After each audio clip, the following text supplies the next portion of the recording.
Hi, beautiful people. Welcome back to my channel. I'm so glad that you're here today. So, today we're going to continue our conversation on protecting your environment.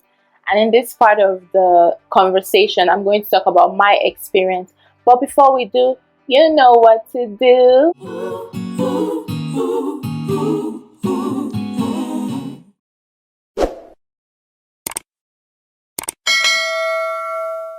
So, all the way from high school, one of the practices I remember incorporating into my day was taking like an hour away in the middle of the afternoon to just be by myself, to be with God, to just pray or just be in, just sit outside. I think I was there was like a lawn behind our apartment, and I would just go out there and sit.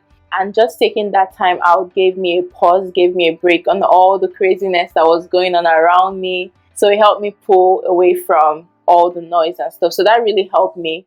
And I think as I've gone, I've transitioned into internalizing that space.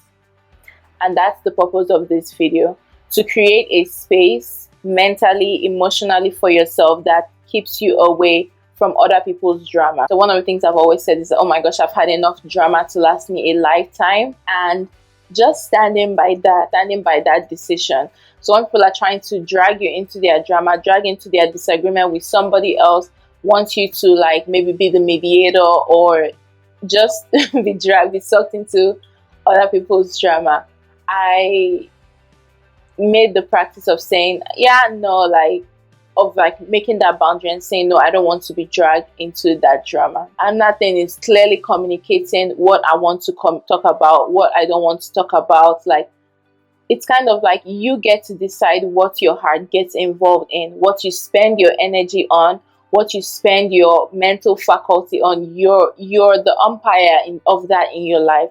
You get to decide what you're going to put attention to. And when someone is trying to bring your attention to something that you necessarily don't want to put your energy towards, you have the right to say, thank you so much, but I don't want that. So I've had to work out on conversations where I clearly communicated that I don't want to have this conversation, and the person just kept talking.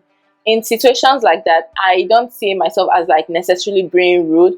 I'm just giving that person space to do what they want to do. So if this is a conversation they really want to have, I don't want to stop them by my presence and by my desire not to have that conversation. So I just excuse myself. I say, okay, I see that you really want to have this conversation. I'm going to give you space now and pull myself away. See, that's the thing, is that when you have boundaries and you have control of what you spend your energy on, you don't feel the need to control other people. You allow other people the right to choose what they are going to do with in their environment. Something else I learned is that just because things are crazy around you does not mean you have to fall into it. The realities that people decide to create around themselves, like, that is all a choice. You can go to a home and it's all drama and fear and everything is an issue and everything is just crazy. And you go to a different environment, a different home on that same street, and there's peace and there's love and there's joy. I get to decide what I want my immediate circle to look like. I get to decide what I want to create, what I want my reality to be, what I want to create and put out in my environment.